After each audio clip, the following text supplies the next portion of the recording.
नमस्कार दोस्तों। तो आज हम बात करने वाले हैं एक बहुत ही इम्पोर्टेंट और कंफ्यूजिंग टॉपिक के बारे में, जो कि है नॉर्मलाइजेशन। अब नॉर्मलाइजेशन के बारे में बात करना क्यों ज़रूरी है? क्योंकि अभी राजस्थान कर्मचारी चयन बोर्ड द्वारा जो चतुर्थ श्रेणी भर्ती परीक्षा करवाई गई थी 56,000 पदों पर, उसमें बहुत से कैंडिडेट्स और बहुत से कोचिंग इंस्टीट्यूट तक कह रहे हैं कि नॉर्मलाइजेशन गलत चीज़ है। अब मैं इस वीडियो में आपको विद एग्जांपल समझाऊंगा कि नॉर्मलाइजेशन क्यों ज़रूरी है और नॉर्मलाइजेशन का क्या फ़ायदा है। तो चलते हैं हमारी लैपटॉप की स्क्रीन पर। तो यहाँ पर हमारे पास आप मान लीजिए 2 शिफ्ट में कोई एग्ज़ाम हुआ है, ये शिफ्ट 1 और ये यहाँ पर आपकी शिफ्ट 2। तो अब फर्स्ट शिफ्ट में 3 कैंडिडेट ने एग्ज़ाम दिया, कैंडिडेट ए, कैंडिडेट बी और कैंडिडेट सी। अब देखिए कैंडिडेट ए के नंबर आए हैं आपके 80,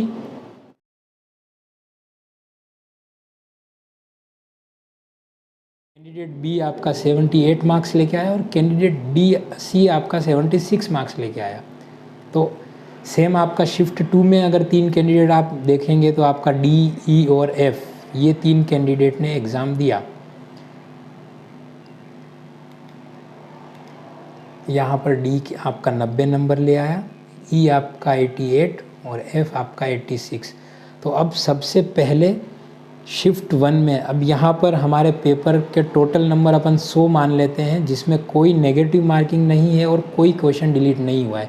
हम एक आइडियल कंडीशन मान के चलेंगे क्योंकि हमारे पास ज़्यादा डेटा अवेलेबल नहीं है, हमको खाली समझना है। तो अब ये 80 नंबर वाला बंदा है, ये सबसे ज़्यादा नंबर लेके आया है, तो सीधी सी बात है इस बंदे के 100 परसेंटाइल होंगे, है ना।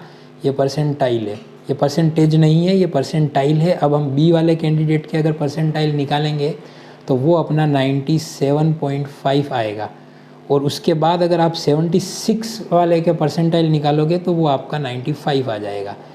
वैसे ही सेम आप अगर इस शिफ्ट में निकालेंगे तो यहाँ पर आपका जो 90 नंबर वाला बंदा है उसके 100 परसेंटाइल आएंगे, 88 वाले के आपके 97.77, यहाँ पर 2 डेसिमल तक हम लिखेंगे, 86 वाले के आपके 95.55।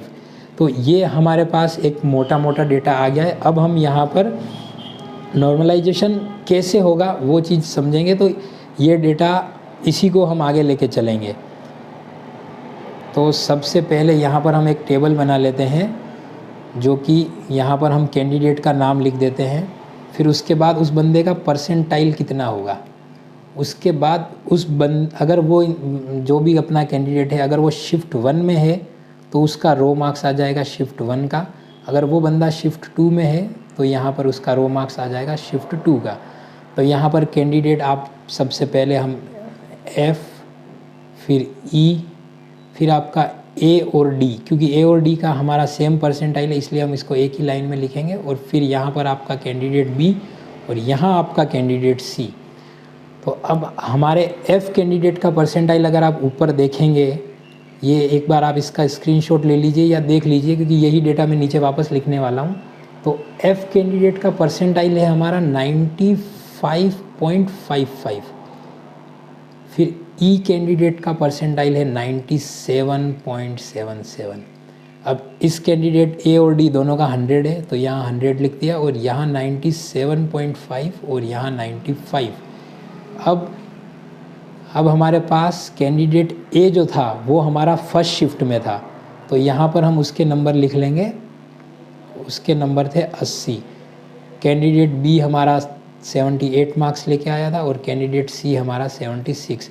अब यहाँ पर देखिए एक ये डेटा ब्लैंक रहेगा, ये डेटा ब्लैंक रहेगा, और यहाँ पर हमारे पास कैंडिडेट एफ़ के जो शिफ्ट 2 में नंबर आए थे वो थे 86, यहाँ पर 88, यहाँ पर 90, और यहाँ पर ये डेटा हमारे पास ब्लैंक रहेगा। अब हमें करना क्या है, हमें अगर कैंडिडेट एफ़ अगर शिफ्ट 1 में बैठता, अगर उसके 95 परसेंटाइल 95.55 परसेंटाइल के हिसाब से शिफ्ट 1 में कितने नंबर आएंगे वो हमें निकालना है, और सेम हम कैंडिडेट ई के साथ भी यही करेंगे। फिर हम कैंडिडेट बी अगर शिफ्ट 2 में बैठता तो उसके कितने मार्क्स आते हैं और कैंडिडेट सी के कितने मार्क्स आते हैं वो हम निकालेंगे। और ये निकालने के लिए अगर आप देखोगे बोर्ड की वेबसाइट पर जो इन्होंने रिज़ल्ट डाला है उसके साथ में एक उस PDF में नीचे आपको समझ में आएगा कि क्या है। तो वहाँ पर आप इंटरपोलेशन मेथड का नाम आएगा, इंटरपोलेशन के थ्रू हम ये वैल्यूज़ निकालेंगे। तो अब इस वीडियो में मैं आपको इंटरपोलेशन नहीं समझाऊंगा। अगर आपको समझ में नहीं आता है या इंटरपोलेशन का फॉर्मूला आप गूगल कर देना, नहीं समझ में आएगा तो कमेंट कर दीजिएगा, हम इंटरपोलेशन पे अलग से वीडियो बना देंगे। तो यहाँ पर इंटरपोलेशन करने के बाद इस F कैंडिडेट के शिफ्ट 1 में मार्क्स आ जाएंगे 76.44, कैंडिडेट E के मार्क्स आ जाएंगे 78.21 और कैंडिडेट B के शिफ्ट 2 में नंबर अगर हम निकालेंगे तो हमें 87.75 मार्क्स मिलेंगे और कैंडिडेट C के 85.51। अब यहाँ पर आपको दिख रहा होगा कि शिफ्ट 2 वाले जो कैंडिडेट्स हैं उनके नंबर ज़्यादा हैं और शिफ्ट 1 वाले जो कैंडिडेट हैं उनके नंबर कम हैं। तो सेम यहाँ पर अगर ये बंदा अपना कैंडिडेट F जो है वो शिफ्ट 1 में बैठता तो उसके नंबर इतने आते। ये हमने इंटरपोलेशन मेथड से निकाला है। ये सारे डेटाज हमारे पास अवेलेबल हैं। तो अब इससे नॉर्मलाइजेशन के बाद इस कैंडिडेट के जो नंबर आएंगे वो नंबर होंगे इन दोनों शिफ्ट का जो एवरेज आएगा, यानी कि S1 प्लस S2 के जो मार्क्स हैं उनका जो एवरेज आएगा वो आपके नॉर्मलाइजेशन के बाद के नंबर आएंगे। तो वो हम यहाँ पर लिख देते हैं, यहाँ पर हम लिख देंगे। तो 76.44 प्लस 86/2 करेंगे आप तो आपको मिलेगा 81.22। 78.21 प्लस 88/2 आपको मिलेगा 83.101। ये आप 80 प्लस 90/2 करोगे तो आपको मिलेगा 85। यहाँ आपको मिलेगा 82.87 और यहाँ आपको मिलेगा 80.75। यानी कि आप देख सकते हो जो F कैंडिडेट है उसके नंबर 4.7 समथिंग कम हुए हैं, E कैंडिडेट के 4.8 समथिंग कम हुए हैं, इन दोनों कैंडिडेट के ±5 हुए हैं, इस कैंडिडेट के +4.8 और इस कैंडिडेट के +4.7। ये आसपास का आंकड़ा है। तो इससे आपको समझ में आ गया होगा कि आपके जो नॉर्मलाइजेशन के बाद के नंबर है वो कैसे कैलकुलेट किए जाते हैं।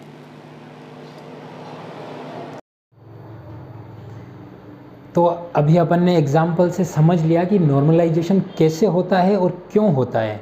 तो अब आपके दिमाग में जो डाउट है कि नॉर्मलाइजेशन में नंबर कट जाते हैं, पहली बात तो वो गलत है। आपके नंबर काटे नहीं जा रहे हैं, आपको दूसरी शिफ्ट के साथ कंपेयर करके आपके जो मार्क्स हैं उनको थोड़ा सा ऊपर नीचे किया जा रहा है ताकि जो दूसरी शिफ्ट में स्टूडेंट या कैंडिडेट जो बैठे हैं उनके साथ कुछ गलत ना हो, है ना। सबका फेयर कंपैरिजन करना ज़रूरी है, इसीलिए नॉर्मलाइजेशन होता है।